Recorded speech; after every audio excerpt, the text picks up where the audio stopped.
Good morning, everyone. Today we're checking out a brand new video from Popcross Studios, part 7 of the Starseed Psyche storyline, The Days That Break You. Let's hop in and see what's going on now. Our main guy just had his fateful encounter, but are we sure of it? Well, I am. Previously, on Starseed Psyche, Kaio Adachi and the Scarlet Squadron of Super 8 soldiers were sent on their first mission to try and stop the invading mechanical Q-Seracs from attacking various wards of Tokyo. This was also occurring right as the day was changing over to the specific date on which Kaio's spirit guide, Yorick, had told him that he'd shake hands with both the love of his life and his greatest rival, though he had no idea who these people would be. Exactly. The squad had trained for exactly this type of mission, but unfortunately there were many new types of Q-Seracs that previously Super 8 soldiers had never faced. The main one to look out for is, well, pretty much a Robo Tyrannosaurus Rex.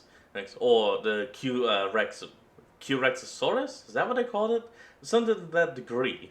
Kaio watched one of his squad mates, Sarata Suta, get killed in battle. Yeah, His closest friend Chip was badly injured, and fellow squad mate Oda Mirika lost her foot in the battle. Kaio fought well and even used one of the dinosaur-like Q-Seracs, tentatively called a Q-Saurus, to destroy a Q-Seracs bomber ship. When it crashed, one of its bombs remained undetonated, so Kaio went to grab it, to bring back to the compound for study. As he did, he was confronted with a Q-Sidian, the alien race publicly blamed for the Q-Seracs attacks, though definitive proof of this has never been given. This Q-Sidian, Phaeastriel, was a young woman who appeared around Kaio's age. She attested that her people were not to blame, and she wanted to study the bomb to decipher who had really sent the Q-Seracs. As she mentioned some potential culprits, Kaio's mind was overwhelmed with confusing alien images.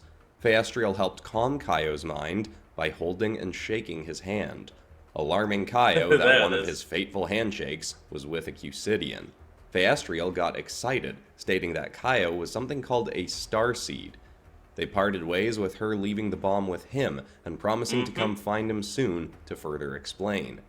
He was confused by the situation, but was soon found by another Super 8 Squadron captain, Toshiko Yamada, who the original person he thought would be his love interest. Thanked Kaio for retrieving the bomb with a handshake. Kaio had thought it would be obvious who his love and who his rival were after the shakes happened, but now he's more confused than ever. Please enjoy the next chapter of Starseed Psyche. What? I could hardly focus on anything after Toshiko and I released our grip. Thankfully, the stress and confusion and chaos of the whole day accounted for that enough, so nobody was suspicious of how lost in thought I was. As they often did, after around an hour, the Q-Seracs retreated without any explanation.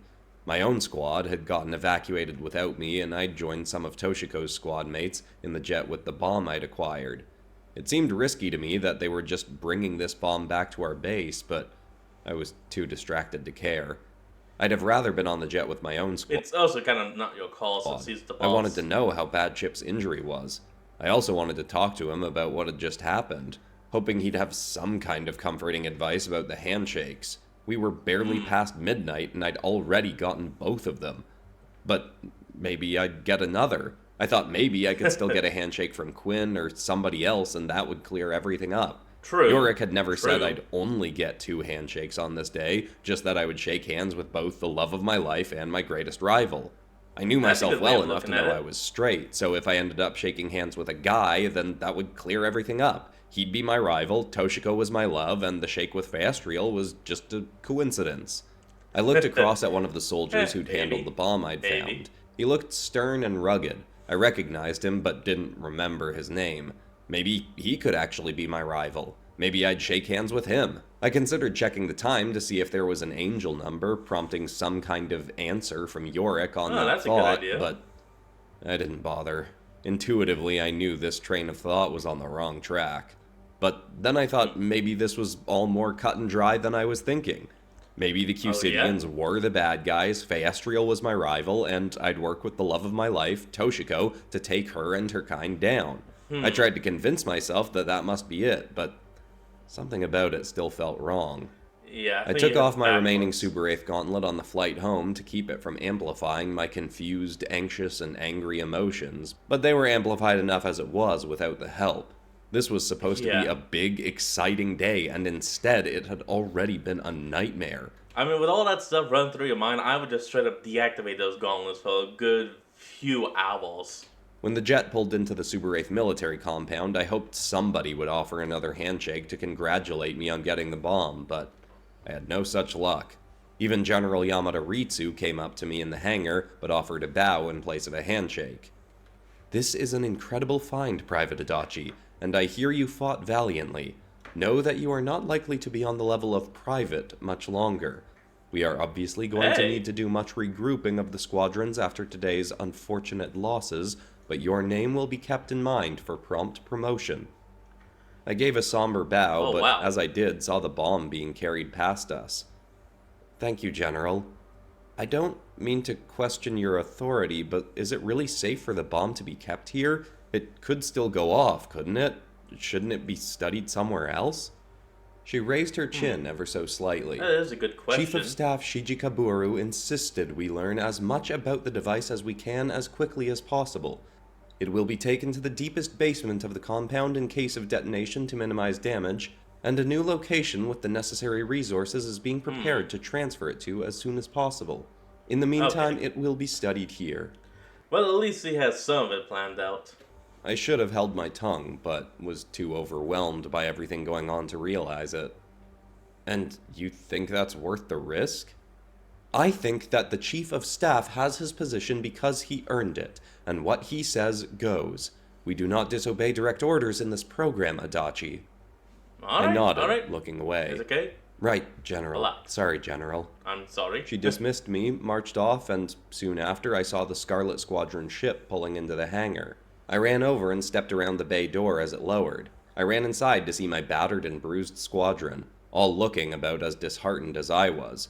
Chip and Mirika were both laying on gurneys near the front. I ran over and saw Chip with bloodied bandages over his left collarbone.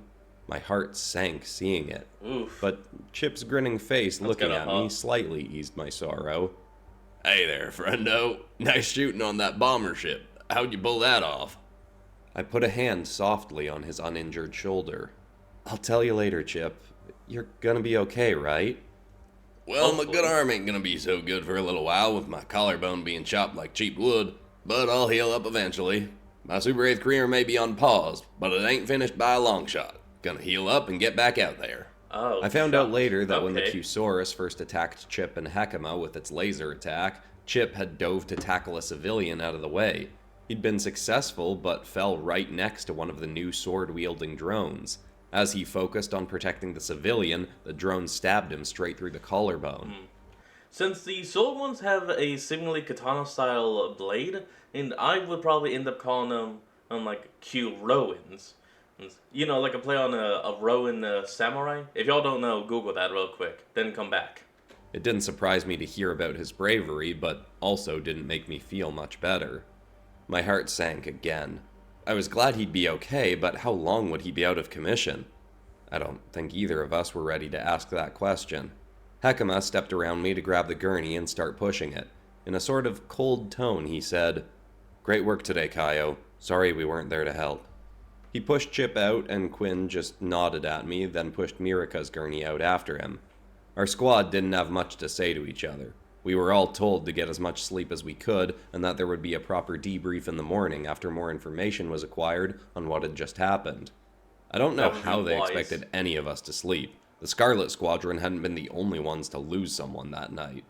I tried everything to calm myself so I could Damn, how pass many out people and were just killed? not think about what had happened, but nothing worked. I couldn't focus on my tactical breathing. I couldn't quiet my confused and scared thoughts, and that just made me angry. Then being angry made me more angry, and that fueled even more confusion.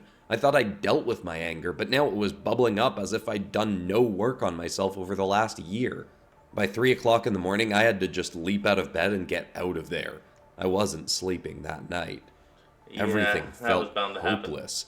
Chip was going to be out of the squad. Our training meant nothing compared to how much the Q-Seracs could obviously level up their tech.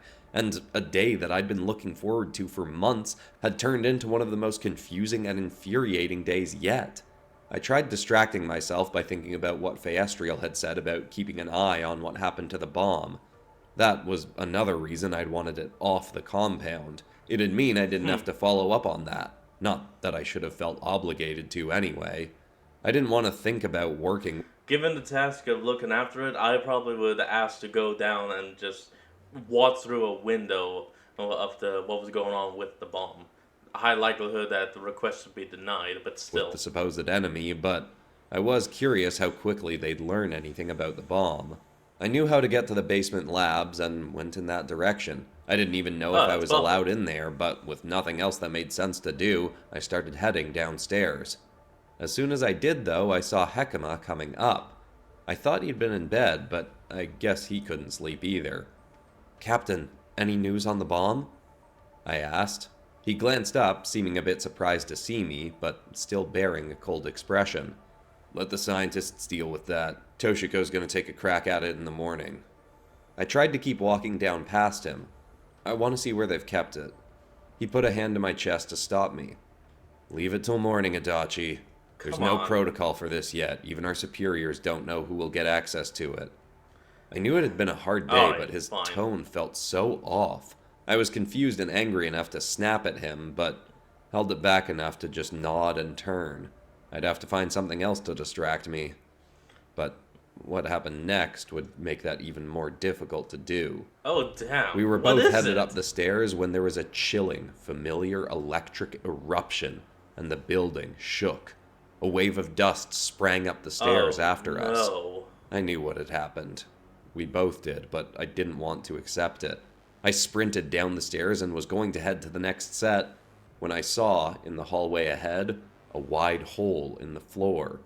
I ran towards it, skidding to a stop just before it, making sure I didn't fall in. The bomb Going 7 stories down into the many basements, there was a perfectly round hole. I knew that at the center of it had once been the bomb I'd brought back. A firm hand suddenly grabbed my shoulder and pulled me away from the hole as part of the floor crumbled beneath me. Hekima's expression remained lifeless. "They should have seen that coming and kept it somewhere else. There's nothing we can do, Adachi. Let's go." He literally said that, though. He said, "Are you sure it's wise to keep that here?" And look at what happened. How was he staying so cold? I just wanted to scream. How many people had I just killed by bringing that stupid thing back? Hey, no, Adachi. You didn't kill anyone. You told them it's not wise to keep that bomb here. It was on them for deciding to go against you. Everyone knows what the bombs can do, and just because one, didn't go off doesn't mean it won't go off. So unless it's stopped on the battlefield, don't take it off the battlefield. Had that been the plan? Had the detonation been delayed just so it could be set off here? I ripped my shoulder away from him and just stormed back up the stairs. How could they have been so stupid to bring that bomb here anyway? I didn't care how high-ranking Shijikaburu was. It was a stupid decision. The anger was bubbling up more and more. Every thought seemed to fuel it, no matter how hard I tried to distract myself from it. Thinking about the Q-Serax, Chip's injury, Suta's death, Feastriel suggesting that I might somehow be a Q-Sidian, the idiocy of letting the bomb go off here, it was beyond overwhelming. Everyone awake was swarming towards the basement stairs, but I just shoved open the doors out of the building and stormed out onto the fields around us. I marched out to where we'd done some of our runs during training. I wanted to get away from everything and everyone, but really I just wanted to get away from my thoughts. I hated being so angry again and felt helpless. After 10 minutes of stomping my feet, I just stopped. I literally started talking to myself out loud. "Okay, enough, Kaio. You're not helpless. Maybe you used to be, but you're not now. You can handle this." That's right. What would Argent Angelo say? Part of me felt weirdly desperate to just keep the thoughts churning, like an old addiction waking up. But I ignored it and thought back to a chapter of Why Am I So Angry All the Time called When It All Comes Back.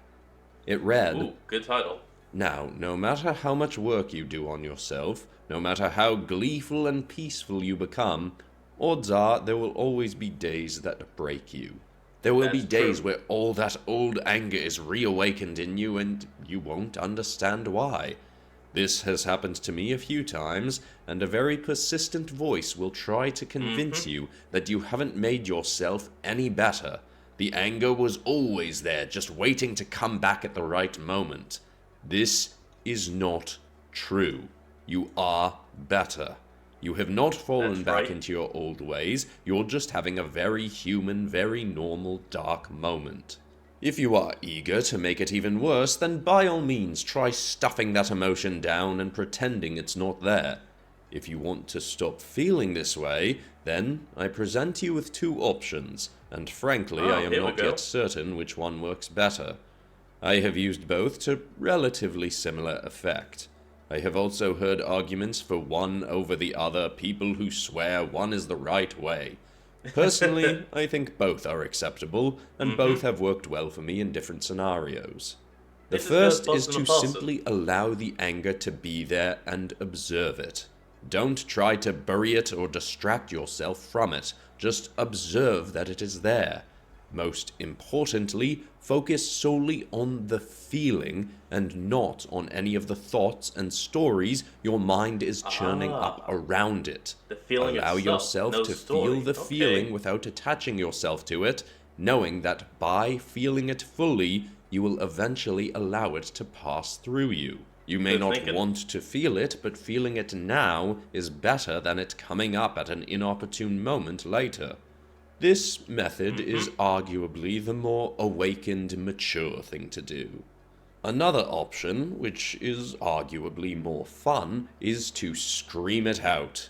In a safe space to do so, scream, thrash, smash things if possible without doing any damage that will come back to haunt you or Like going others to a later. rage room. And as you do this, visualize all the anger pouring out of you like a thick, foul black slime, inside of which was power. Your own power being corrupted by the anger. Once you let the slime of anger out with enough screaming and thrashing, picture something like a cleansing energy, clearing away the slime and leaving only the golden light of power you sought to hold on to.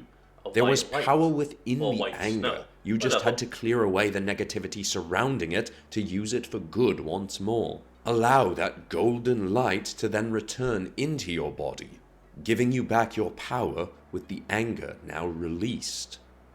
Both these methods have worked for me, That and second one was both are definitely worth the hell. attempting. After recalling this chapter, I said out loud, "Yeah, I'm definitely going the screaming route." Obviously. I sprinted for about a kilometer to get farther from the compound, already feeling like the slime Argent spoke of was pouring out of my feet. I got far enough away, collapsed to my knees, and screamed at the top of my lungs, dropping my head right into the dirt. Tears started uncontrollably pouring from my eyes. I tensed my entire body as I slammed my fists into the dirt. I could practically feel the slime seeping out of me like a dark pool spreading across the field. For the first few minutes, I thought nothing was happening, like the anger would never let up. But the more I went, the more I started to feel a weird sense, like being drained, but in a satisfying way. Like the moment where you collapse into bed after a tiring day. Ooh, I that's a kept good feeling. screaming and punching until my movements naturally started to slow. Soon, I just slumped to the ground with my cheek firmly pressed into the dirt. All the black slime had poured out around me, and I was just empty. I then visualized what Argent had said. I Bringing knew back it in the wasn't golden light. actually happening, but I almost felt like my body was hovering up off the ground, lifted by a friendly force. I saw in my head all the black slime of my anger spinning around me. The blackness in it started blowing off in the breeze, leaving a golden light beneath it. That golden liquid, Nice. like glimmering holy honey, came back into my body, and I did start to feel my strength returning. It spread through me as if recharging me. I could literally feel my whole body buzzing. Good I job, wasn't Otachi. instantly happy, I was still a bit scared and confused, but I was almost weirdly okay with it. It felt like the confusion of what had happened that day was not a problem anymore, it just existed. I Screaming turned is and lay on venom. my back with a weird feeling, like energized exhaustion. I spoke out loud again. Huh. I guess that kind of worked. I stared up at the strangely peaceful night sky. Yorick, I know we haven't actually talked in a while, but for real, if you're listening, I could really use some information here. Yeah, we need Who's something, man. Yorick? A familiar voice asked. Uh-oh. Crap, hold on. Shit! Now, before we actually move on to the next piece, I'd like to say that this is actually a really good piece, simply because it's showing us what Adachi was seeing through himself. Like, there wasn't actually any black slime or golden anything flowing in and out of him, but visualizing it like this is actually really good because it lets you see exactly what the character is seeing as well. Very brilliant done. Next piece. I sat up and whipped around. Toshiko was there, in attire I'd never seen her in before. She had the pants of her Subaraith suit on, but she had a floppy, ragged hoodie on her top. It's kind of a long story. Oh yeah, very I long. stammered, while thinking, not what I was expecting, but I'll take it. Thanks, Yorick. I was about to get up, but Toshiko came over and sat down next to me. I'd never seen her act so casual before. Looking off into the distance, she said, "So, I guess you saw what happened. I mean, Yeah. I saw you run from the compound right after." I nodded. Yeah, I needed a good Oh, it's one of the blade ones. It's a Kyuroden. scream Kyuroden. after that. Oh, that's and, difficult. You know, after everything else that happened today. I get that. Mind if I go next? She asked, still not looking at me. Sure? Immediately after I said that, she screamed at the top of her lungs.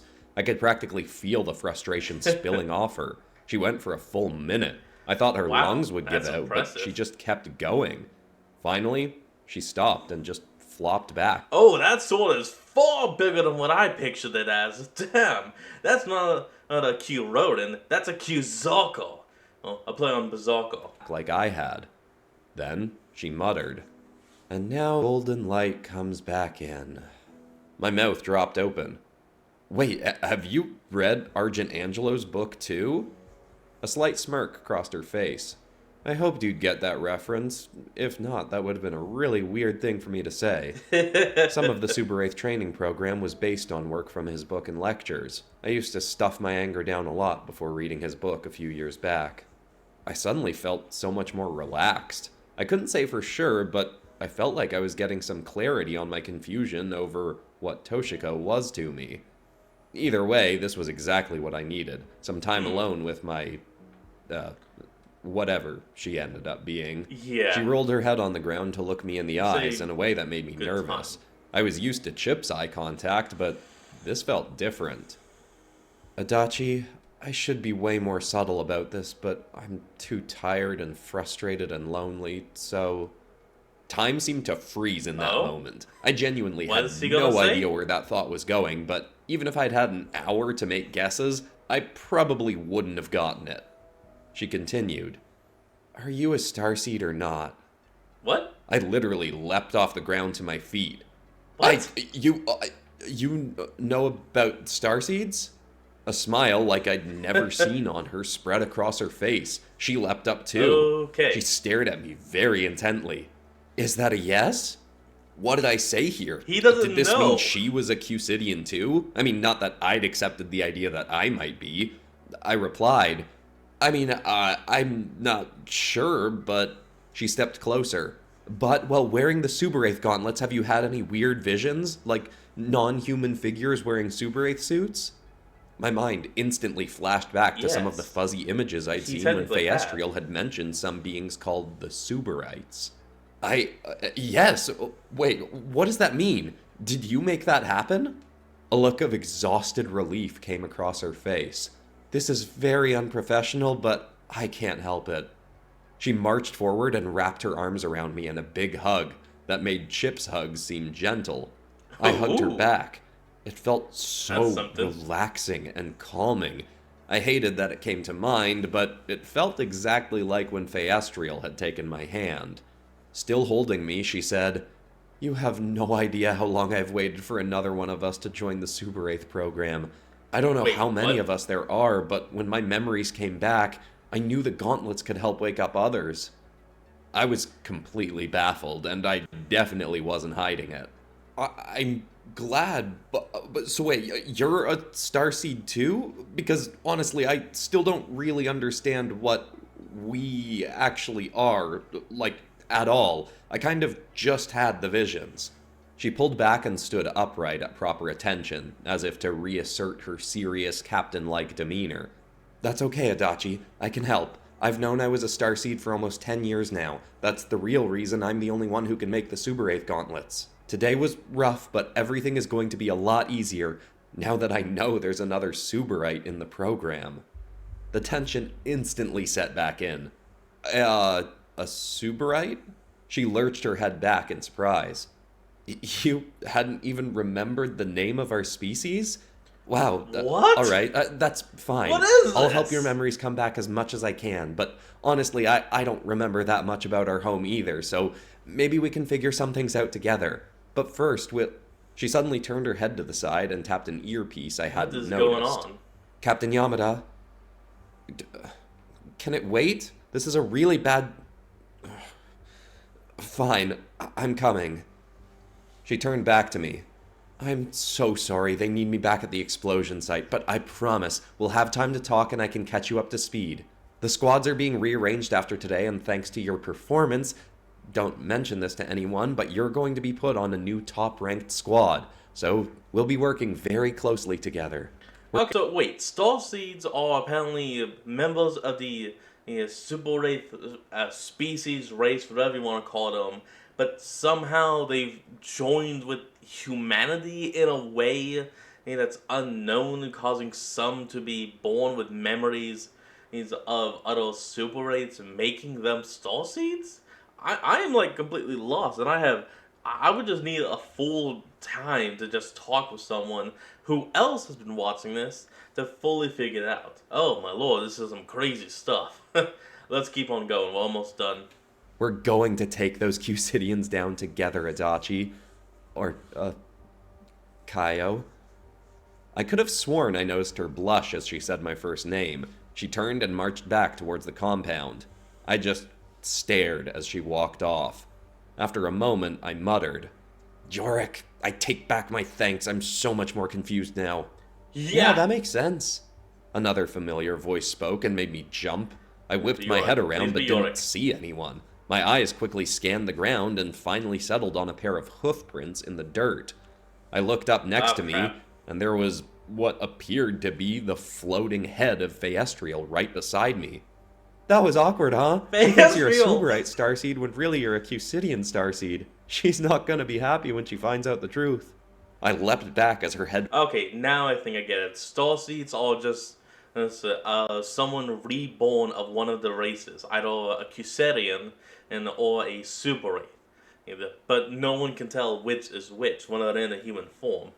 Either they're more Super 8 and want to destroy the Cusidians, or the more Cusidian and want to do something. We don't know exactly what our mission is. Maybe they just really do want to help. Vanished again. Sorry, Kaio, I'm gonna stay cloaked just in case they have any cameras out here. Luckily, humans can't detect Cusidian cloaking technology like the invaders can. I looked back toward Toshiko, but she was well off in the distance now, running back to the base. What are you doing here? If I get seen talking to a Cusidian who is illegally on the planet just after I brought a bomb back from a mission that just blew up a chunk of the compound, do you know what they're gonna do to me? I mean, I don't, but it definitely won't be good. They're gonna think I'm a traitor. Yeah. She chuckled far too excitedly. Hearing manic human emotions in person is so much more riveting than hearing it in televised programs. I won't get you in trouble. Come back to my ship. We can talk there and I'll explain everything. What? No, wait. I can't just leave during crisis time to go chat in a spaceship. Can you just give me like a 30-second rundown on what the heck I supposedly am? Yeah. What is a Starseed? We all need this. There was a slight pause. Then the disembodied voice said, Well, I believe you'll have many more questions as the result of a brief answer, but I can comply with your request. A Good enough. Starseed is a member of a race such as the Cusidians, Suberites, or Yanukai, who choose to undergo a ritual which ends their Okay. life early so their soul can reincarnate as a human, often for some specific purpose, goal, or experience. Okay, so now we know exactly what a starseed is. It's literally just someone's spirit reborn into a human body for some reason. Now we know what a starseed is. Holy damn! I just stared off into nothing, blinking for a moment. So, you think I'm an alien that killed himself to get turned into a human? Volunteered to die is what it is.